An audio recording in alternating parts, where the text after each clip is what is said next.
अगर आपको हमारी वीडियो पसंद आती हो तो लाइक एंड सब्सक्राइब जरूर कर दिया करें। धन्यवाद। गांव में एक परिवार रहता था। वो परिवार काफी बड़ा था, पर वो सभी साथ में ही एक छत के नीचे रहते थे। इतने बड़े परिवार में सभी बच्चे भी पढ़े लिखे और बड़े थे, पर उन सभी में कोई ऐसा भी फिलहाल काम नहीं करता था। उन लोगों के जीवन की आजीविका उनके पास जो गाय और भैंसें थी वही थी। परिवार के बच्चे और दूसरे भी सदस्य पढ़े लिखे थे और चाहे तो वो लोग अच्छी नौकरी भी कर सकते थे, पर उनमें से कोई भी नौकरी नहीं करता था। उन लोगों के पास खुद की जमीन थी, पर फिर भी वो लोग खेती भी नहीं करते थे। गाय और भैंस का दूध बेचकर जो पैसे आते थे, उनमें से ही इस परिवार का घर चलता था।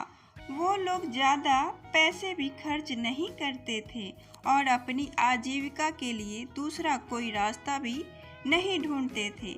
एक दिन उनके घर पर कोई दूर का रिश्तेदार आता है।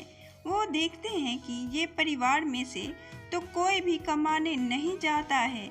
रिश्तेदार को अब ये जानने में बड़ी दिलचस्पी होती है कि अगर इस घर में से कोई भी कमाने नहीं जाता है तो फिर इस लोगों का घर कैसे चलता है।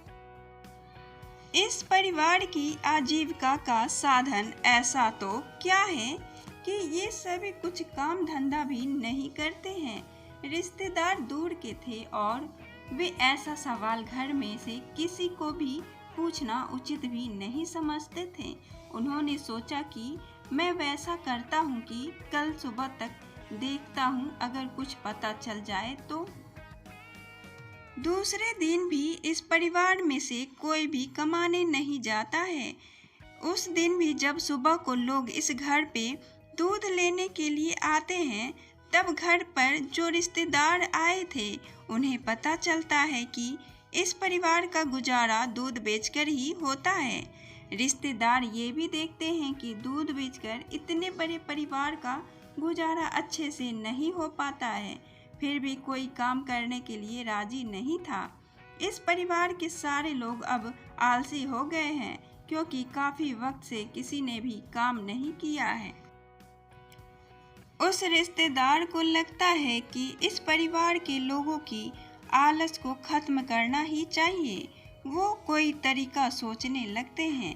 उन्होंने सोचा कि अगर गाय और भैंसें हो ही नहीं तो फिर ये सारे लोगों के लिए जीना मुश्किल हो जाएगा और ये लोग अपनी आजीविका के लिए दूसरा रास्ता भी ढूंढेंगे।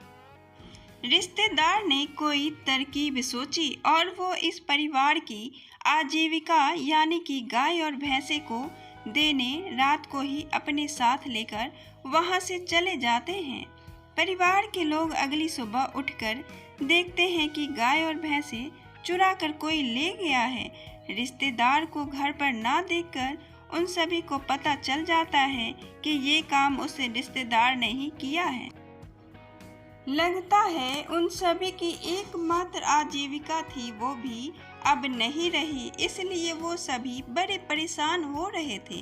अब जीवन का गुजारा कैसे होगा, ये सोच सोचकर घर में सभी लोग हैरान हो रहे थे। काफी वक्त से उन लोगों ने कुछ भी काम नहीं किया था, इसी कारण इनमें से किसी को भी मन नहीं हो रहा था काम करने का। कुछ दिन तक तो वे सभी घर पे बैठे रहे, लेकिन ऐसा कितने दिन तक चलेगा। कुछ ही दिनों में तो उन लोगों को खाने पीने के लाले पड़ने लगे। अब नौकरी करने के अलावा कोई चारा भी नहीं था। बड़ा लड़का पढ़ा लिखा था, इसीलिए कुछ प्रयत्न करने के बाद उसे अच्छी जॉब मिल जाती है। दूसरा लड़का और घर के कुछ लोग मिलकर अब जो जमीन थी उसी में खेती करने लगे। कुछ ही दिनों में अच्छी आवक भी खेती से होने लगी। परिवार के सभी लोग मिलकर अच्छा कमाने लगे थे और उन लोगों की लाइफ स्टाइल पहले से भी अच्छी हो गई थी। अब वो सभी का जीवन अच्छे से चल रहा था।